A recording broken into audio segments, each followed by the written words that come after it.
All right. Okay. Good to see you all. Hey, if you ate at the Bite of BCS, many thanks. There were lots of people out there. Nate, thank you for contributing and eating for a good cause. And best of luck with your digestive system for the weekend. So, anywho, I'm going to pray to get us going. We'll get to some announcements. Very excited about today. There's a lot of good stuff happening here. So let's pray and get to it. Lord, thank you for the opportunity to come together as a community and do something like the Bite of BCS and raise money for kids that wouldn't have a chance otherwise. We just thank you for making it, dropping that in our lap, and hopefully it makes a difference well beyond the reach of the Clyde Hill campus here. Thank you for those who are participating today, Lord. I pray you just give them a joyful spirit to sing and to share, and that we would enter into that as we go on and go into this weekend focused on you, thinking about you. In your name, amen. All right, couple of announcements. We're going to skip that one. And that was the only announcement. So anywho, we're going to, it was kind of a last minute scratch. The talent show ended last week in one of the best ways that I've ever seen. Is Harry here? Is Harry Zhang in the house here? That was unforgettable. But we had to axe one act. So Daniel, Ficca, and Jaci Clark are going to come up and actually finish the talent show. But then, so we're going to need to switch gears here. So we're going to enjoy their performance here, and then they're actually going to shift gears leading towards our speaker and kind of where we're going from there. So enjoy this, and then they'll walk you through the next song. And there'll be some lyrics up on the screen, but it's really so that you can reflect on the song, not sing along with it. That will come later in the chapel. But for now, please welcome Daniel and Jaci. Hey guys, we're singing Move Together by James Bay.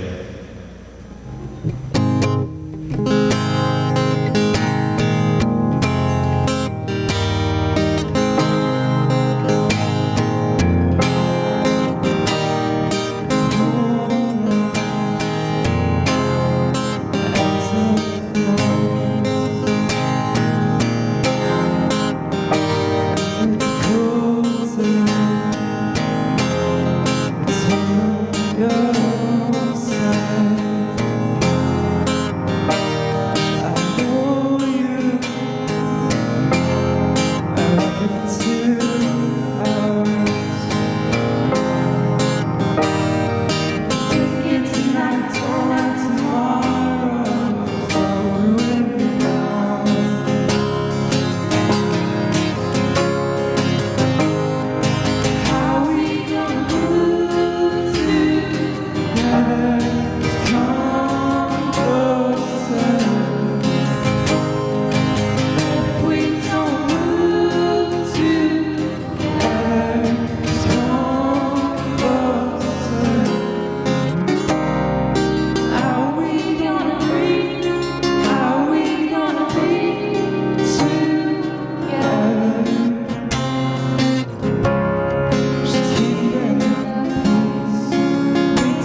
cold shoulder.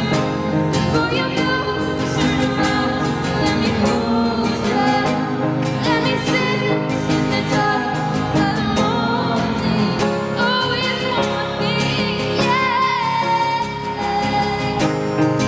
Are we gonna move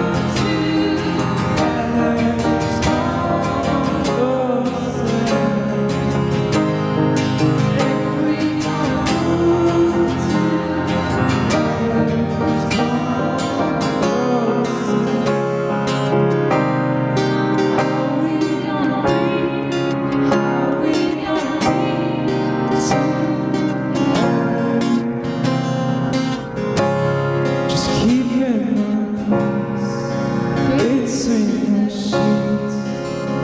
Oh, between the sheets.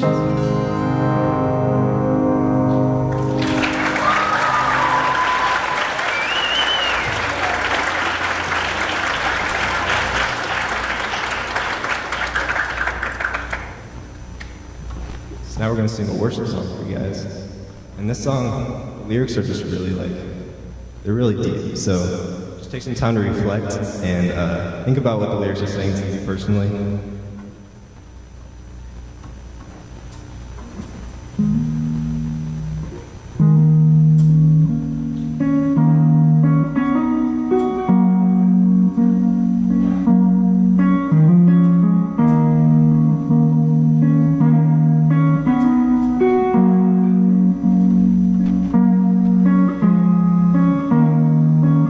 Your love towers over me.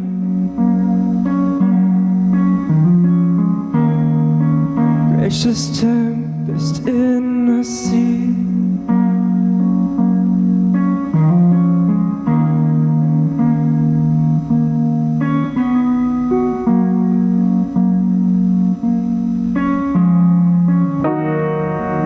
In this tide of mercy rain,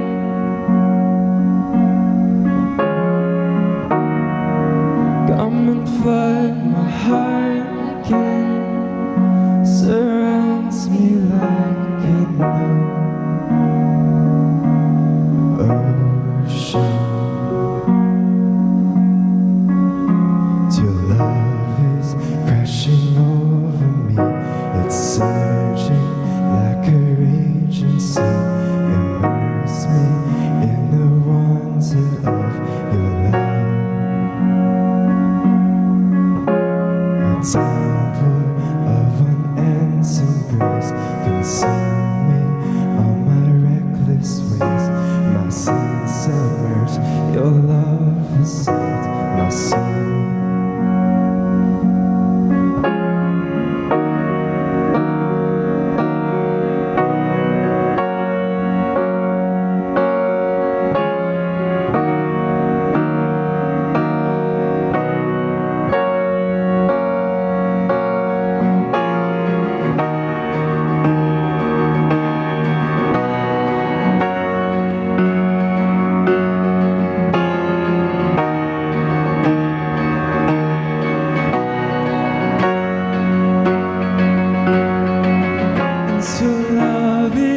Crashing over me, it's surging like a raging sea.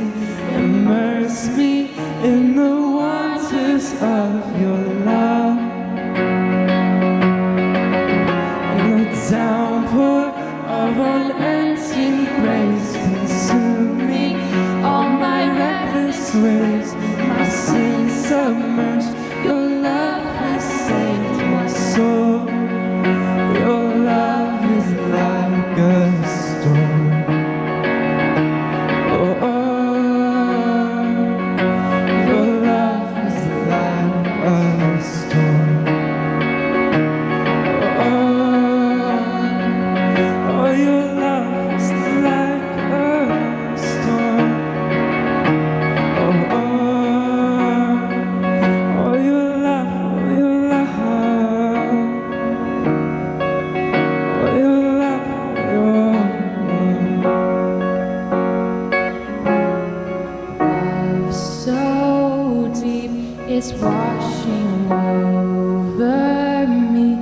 your face is all I see. You are my everything. Jesus Christ, you are my one desire. Lord, hear my only cry to know you all I like.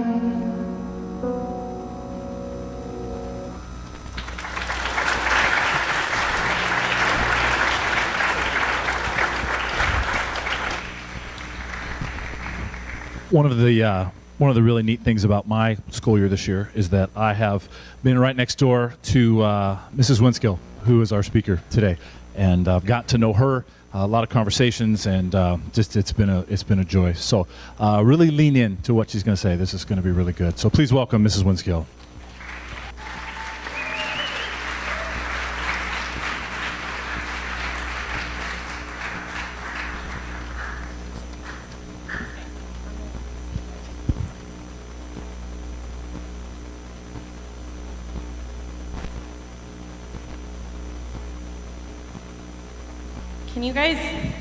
Can you guys hear me if I talk like this? Is this good, everyone? Okay. I'm super nervous. It turns out that talking, this isn't going to come up higher. This will be interesting. Okay. Yeah, it turns out that talking in front of all of you guys is, thank you, a lot more nerve-wracking than, now they can't see my face, so that's problematic, than just being in sitting down at lunch or being in a seminar or something like that. But earlier this year, Mr. Wishart spoke, and I felt like while he was talking that God was telling me that I need to share my story, and I was like, no, I'm not going to do that. And then there's been 2 times this year that I've been flying in a plane and just listening to music and looking out over the Cascades, flying to and from Washington. And I've just felt this overwhelming sense of the Lord saying that I needed to share my story with you guys. And so if there's anything I know in my life, it's that I need to be obedient when I hear those really specific things, because I can't ignore it. I would never tell myself to do this. So that's why I'm here. And I'm going to pray and then share a little bit with you guys. So would you pray with me? Lord Jesus, I thank you for asking us to be vulnerable and to share what you've done in our lives with one another. God, I know that you've given me my story for a reason, and that's because it's unique to me, but proclaiming you.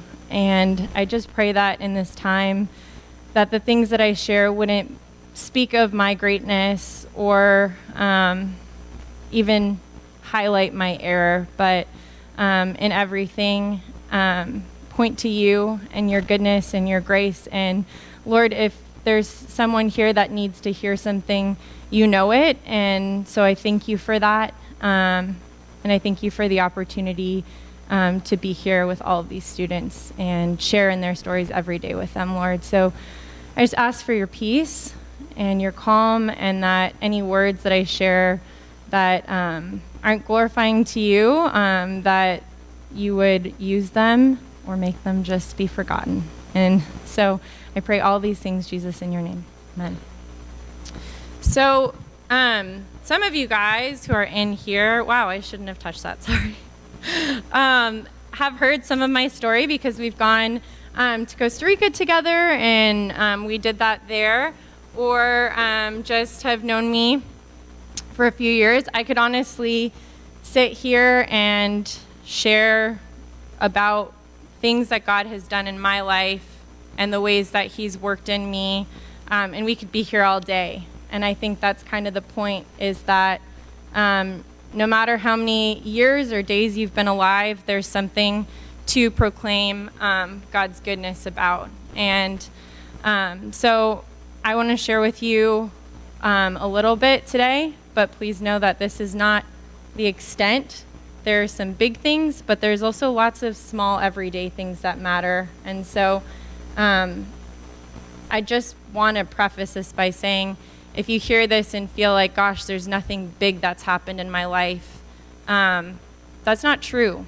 Big things happen every day, even if they don't look big or traumatic or like they'd be worth writing a book about. God does amazing things in the small too. So I grew up in a family that's not like everyone else. My parents are teachers, and they met teaching overseas, and they decided that they wanted to take my brother and I overseas with them because they felt like that was the best gift that they could give to us, was to see the world, and that maybe teaching in the United States that they wouldn't be able to afford to take us to see the world.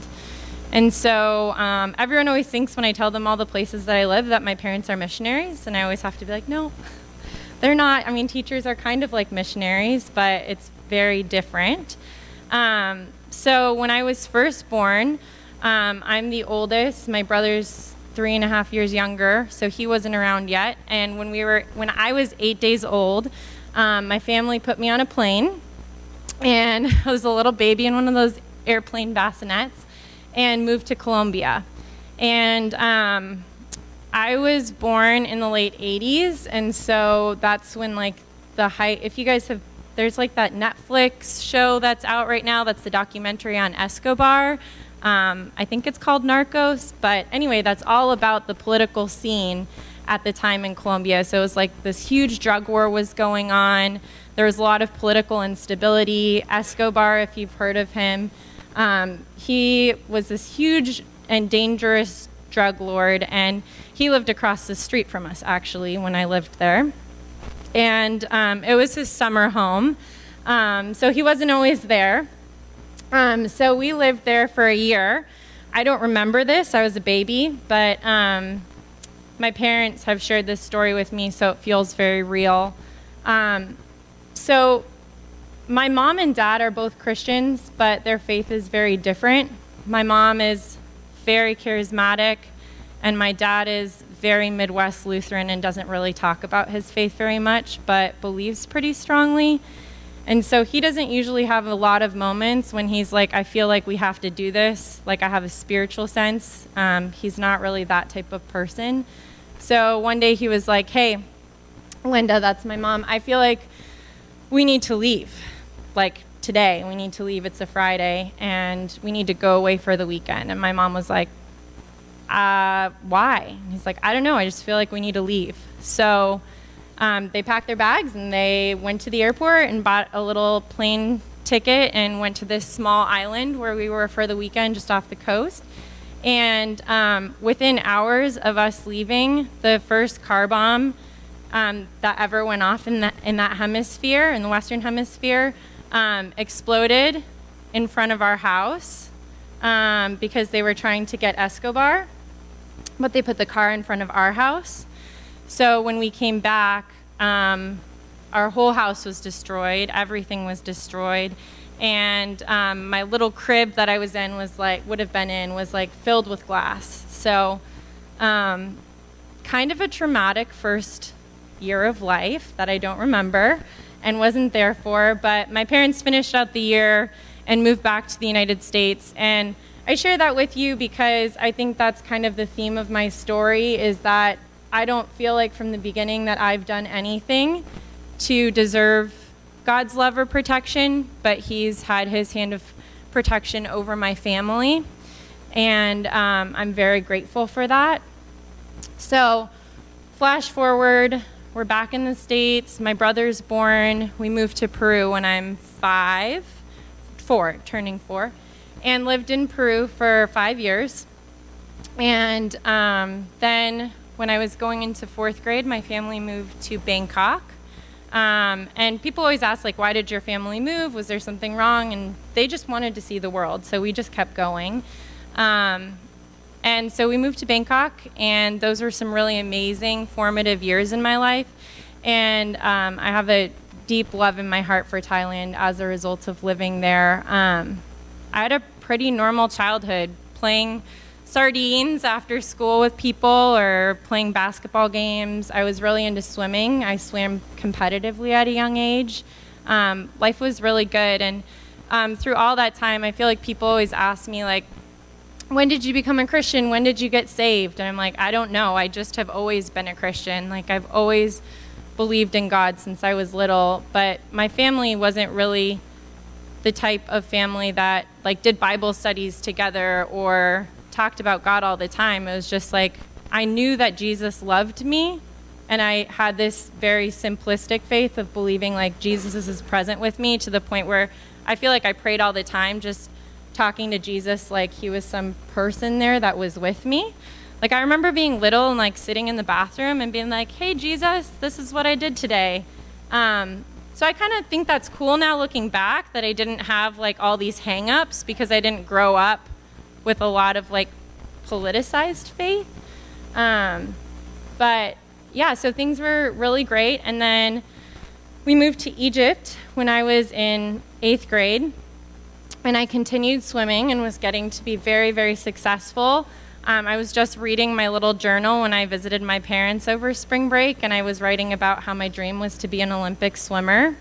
And I like really believed that was it for me. Like, that was my thing. That was what I was going to do. And I was actually very good. In 8th grade, I was competing in Europe against like all of the Middle East in Europe. And for my age group, I was placing really well. So I was on a pretty good track for that. And I think in 8th grade is really when my life kind of started to get shaken up. There was a girl who I knew who had lived in Bangkok with me and who also lived in Egypt. And she was not very kind to me. I wasn't super popular growing up because I like to do weird things and be a goof. And she one day lost all of her friends because she got in one of those fights that you get into in 8th grade and everybody hates you and you don't really know why. And that was one of those first times I think I felt compelled to do something that I didn't understand, that I would look at and say is the Holy Spirit. I just felt like I needed to go and ask her how she was doing. So I did. And as I was talking to her, she was like, why are you talking to me? I was like, well, you seem like you're lonely. She's like, oh, well, I guess I am. And I was like, cool, well, I'm coming over to your house after school today. And she was like, oh, okay. And so I went over, and she's a friend of mine still and always jokes that I just followed her home. And I ended up spending a lot of time with her and her family, and they were from Texas and were very involved in this very American contemporary church.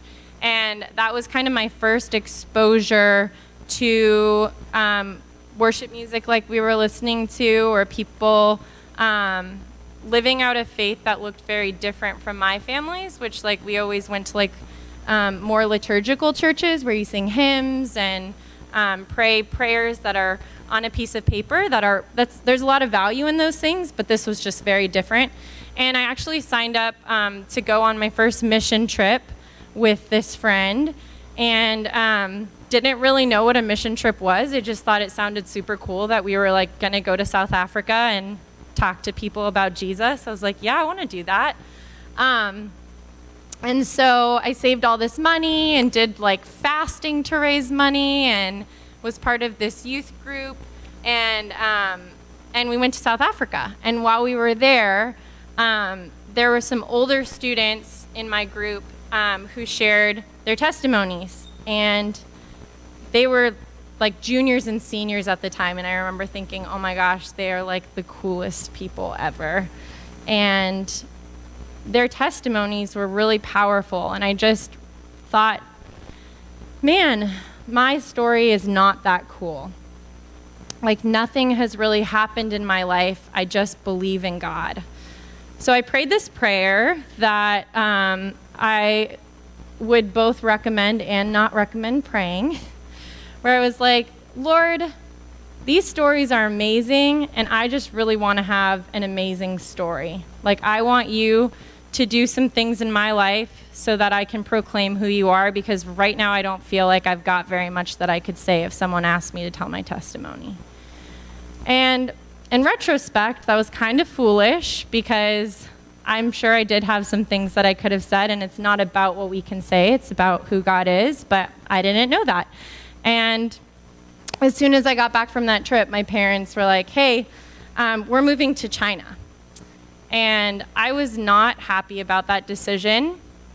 I had great friends, I had a youth group, I was swimming, everything was going really well, and I didn't have a choice in the matter. And so said goodbye to my friends, quit my team, moved back, or came back through the States, and right before going to China, my parents asked if I wanted to go to summer camp, and I said yes. And when I went to summer camp, it absolutely changed my life. I went to this camp in California that some of you might know. It's called Mount Hermon. I know there's some families here who have gone there.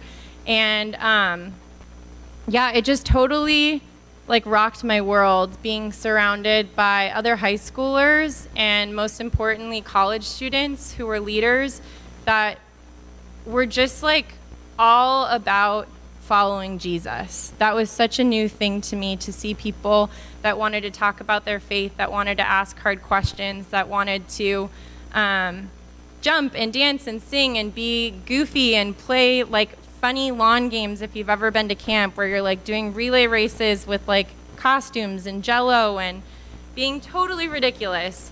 And I was like, oh my gosh, these are my people. Like, this is where I belong. Like, I want to be around people who love Jesus so much that they have like absolutely no shame about being fully who they are.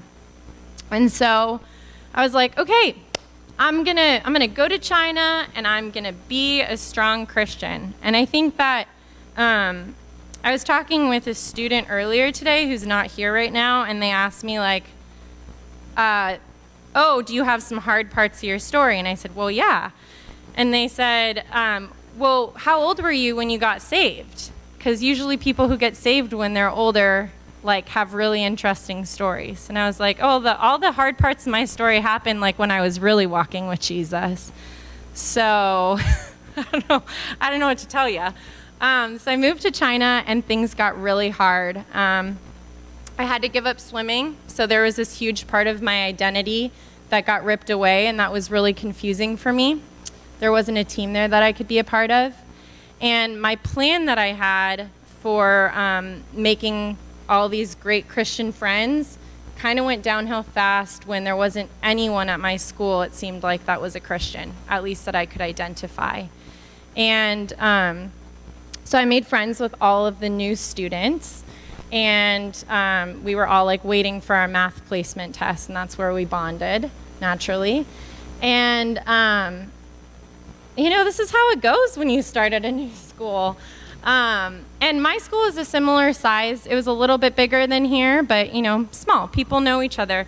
And unfortunately there, how it worked was that you kind of hung out with people who were from the same place as you. Like, all the American kids hung out together, and all the European kids hung out together, and so on and so forth. And I think it's just because it was what was familiar. But unfortunately for me, a lot of the people in the group that I kind of got delegated into didn't want to have anything to do with Christians, but they were just super depressed about living in China and wanting to party all the time.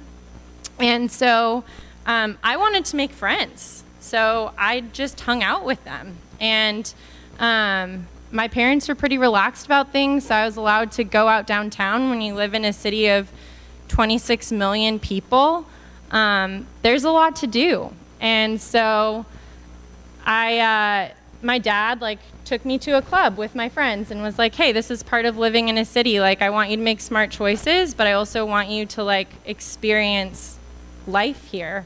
And my parents really trusted me. And I think for a while that went well, but I don't know if any of you, I hope you haven't had to walk this journey, but it's really, really hard to walk alongside people who are drinking and using drugs without being tempted to do that yourself. And I think in many ways that I was pretty protected, but I started participating in those activities in ways that I would have been really ashamed of, and that I was very ashamed of. And I think that there's this false perception that if you're following Jesus, or that if you have an ideal of who you want to be, that you're just not going to do other things. And the Bible's pretty clear, I think, about the fact that our flesh does things that our spirit doesn't want. And so my sophomore year of high school, I spent in a lot of agony, because I'd go out with my friends and I felt like I wasn't like as bad as they were, but I still wasn't making choices that honored who I knew that I was. And so I'd come home at the end of the night and just lay in my bed and grab my Bible and just cry and like read my Bible and cry out to God and be like, I don't want to be doing this. Like, this is not who I want to be, but I'm so lonely and I don't understand why this is your plan for me. Like, I thought that I signed up. Like, I prayed for the testimony and I went to camp and I did all the right things and I'm listening to Christian music and it's not working. And so it went on and continued to get harder. And I started realizing that I was going to need to make a decision about whether or not I wanted to stand for Christ or make these choices that made my life easier in terms of having friends. And slowly but surely, as I chose to claim my faith and to explore that, and to say, you know what, I'm going to go to parties and I'm not going to drink, and I'm going to try and have real conversations with people and care for them and stand up for them when they're in vulnerable places. And through the process of that, I lost all of my friends. And I got bullied pretty badly from a girl who was in my group that was really uncomfortable with the fact that people liked me despite not participating in all of those activities. And so that's kind of why I lost my friends, is this person turned everyone against me because I think they were uncomfortable with the idea of like a Christian person being likable, or someone who wasn't going out and getting totally hammered still being fun to be around. And so that was pretty difficult. And through this time, I kept going to camp and kept pursuing my faith and kept kind of like having these like mountaintop experiences and then coming back for the year and crashing. But it kept getting better and better. So by the time I was a senior, I didn't have very many friends. I had a few friends, but I was pretty close with my family as a result. And I was just so excited for college.